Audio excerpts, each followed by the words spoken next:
I'm a chef in CV life. I've been a chef now for 35 years, working in restaurants, hotels, from fine dining to banqueting.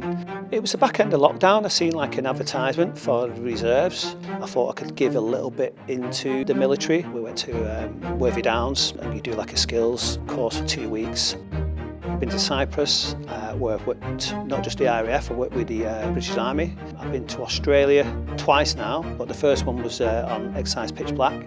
My last DIT was on the Strike Force 25 on board the HMS Prince of Wales. That was a 9-month mobilisation. I got stuck in straight away, so they gave me a bit of responsibility, cooking for pilots, all ranks really. You work very hard, long hours, but it's very rewarding. We went to Japan, Singapore, Darwin, all the way through the Mediterranean, through the Crete, went through the BAM.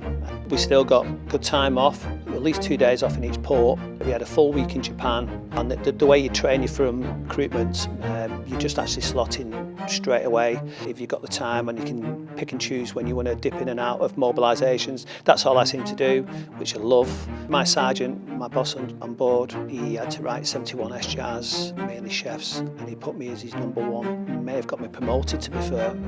I think I've left a nice little print there of what I can do. I just come with like new concept, garnishing food, so they call me the Garnish King, and you can see it through the troops when they're coming on eating. Oh wow, we're not used to this, because they're looking forward to that meal.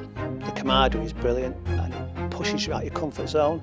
That's the main push I wanted. I wanted a little bit more of a challenge, and it's just ticked all the boxes for me. Best thing I've ever done. I just wish I did it years ago.